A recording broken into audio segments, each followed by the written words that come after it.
Welcome back. Today, wait, my name is Aaron, and today we are going to be making drum loops or a drum loop in Studio One 7 using impacts and sample 1. So, without further ado, let us do this. I was having a time with crackling in my audio. Might still be there. All right, so we're going to start off by uh, putting in an instance of impacts and sample 1. Impacts right here. We're going to choose Dark Trap for the sake of the example. Down here is sample 1. This is a sampler. Not too keen on samplers. Not that I don't like them, I just don't understand them. It's funny for an audio guy to say, right? All right, so we got the drum samples. I like to start off my songs around 5 instead of 2 or 3 because there's drum machines like XLN, XO that have A, B, or A, B, and it just works out better if you just start at 5. So, import a pattern here. Now, the pattern usually just gives you one measure. That's really annoying. So, like, oh yeah, up 4 on the right thing here. So, if we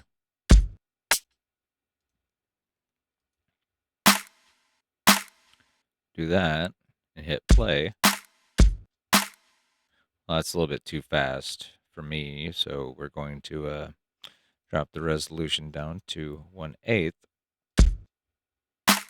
But look up here, it only does half of the loop. So we're going to extend that out a little bit.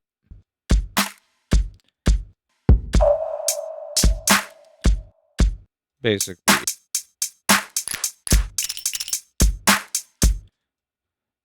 cool. If this does not show up, there's a button right here and it'll bring these controls up. You have velocity, which is how loud the sample is going to hit, or if it's already processed to have a velocity, it'll uh, sound different the higher the velocity is, but essentially it's a volume knob. Or the repeat, if you want to do some rolls or, spice up your hi-hat beat a little bit. Let's add a little bit.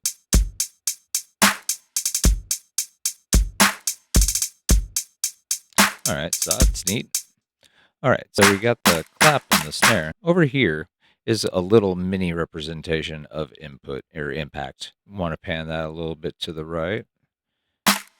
Pan your snare a little bit to the left. Get a little separation there, right? Oh, but wait. We can delay the time of the clap just a little bit and give it that extra space and groove. A little bit too much.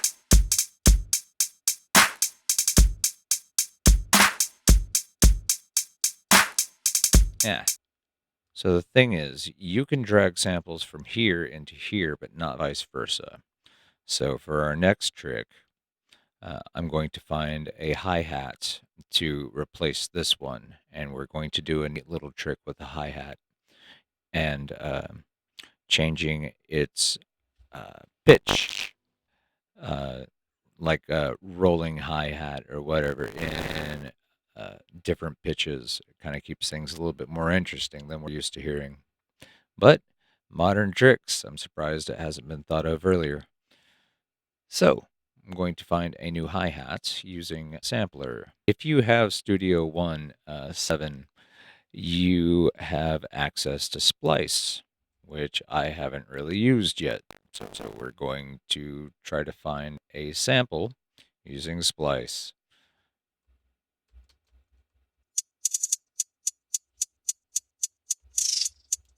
Yeah, see, right there is what we're looking for.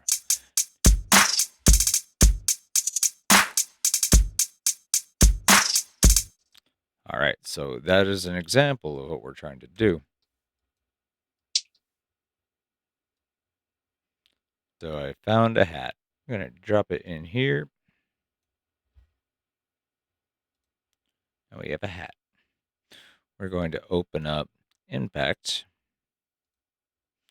We're going to drag the hat where the other hat was.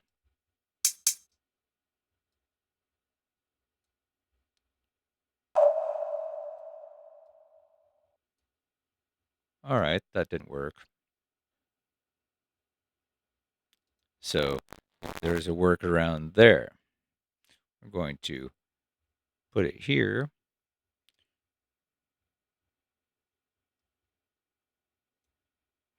And then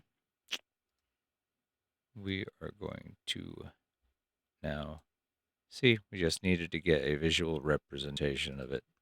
I wonder if we delete it, if it'll go away. Nope, it sits there. All right, we're going to save this really quick. We're going to close it and see if the hat's still there. The hat is still there. So that is how you solve that problem. All right, so we have the song.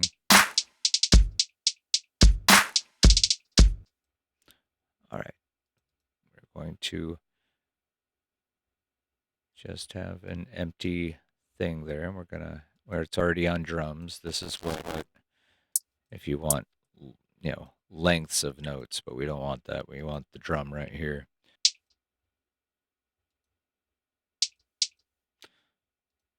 We found the right tuning. So from there, we're going to just play around with those.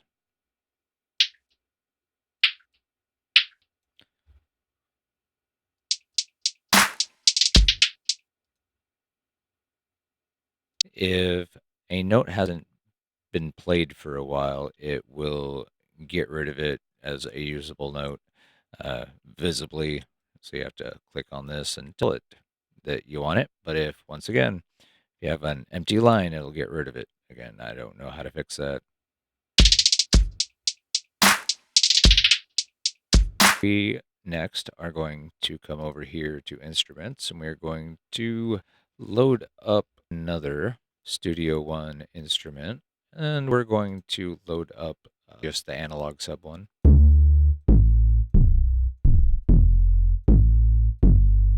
Maybe, maybe not. All right, good old sub. I didn't set the envelope or anything, so another one. And if you want to get it exactly when your bass drum hits, all you have to do is come over here, go to kick blow, well, whatever you want to copy, go copy lane. Come over here to event and come over here and insert pattern again. Do the same thing as you did last time. Resolution, put that down to 8. Click on the drum and figure out what note you want. Hey, sounds like a good one. And right click and hit paste.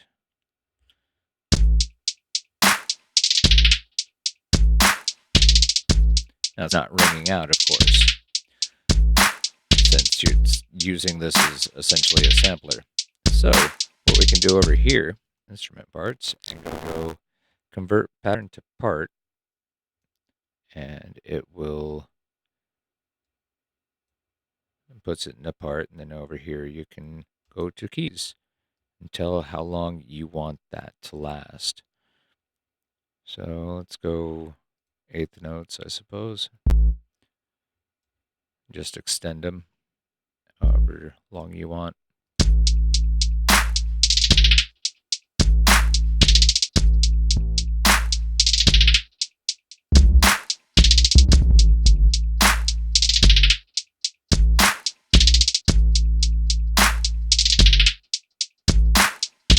And that is how you make a simple drum loop using Impact Sample 1 and Presence. I hope you enjoyed the video. Thank you for watching. If you like this, please like and subscribe.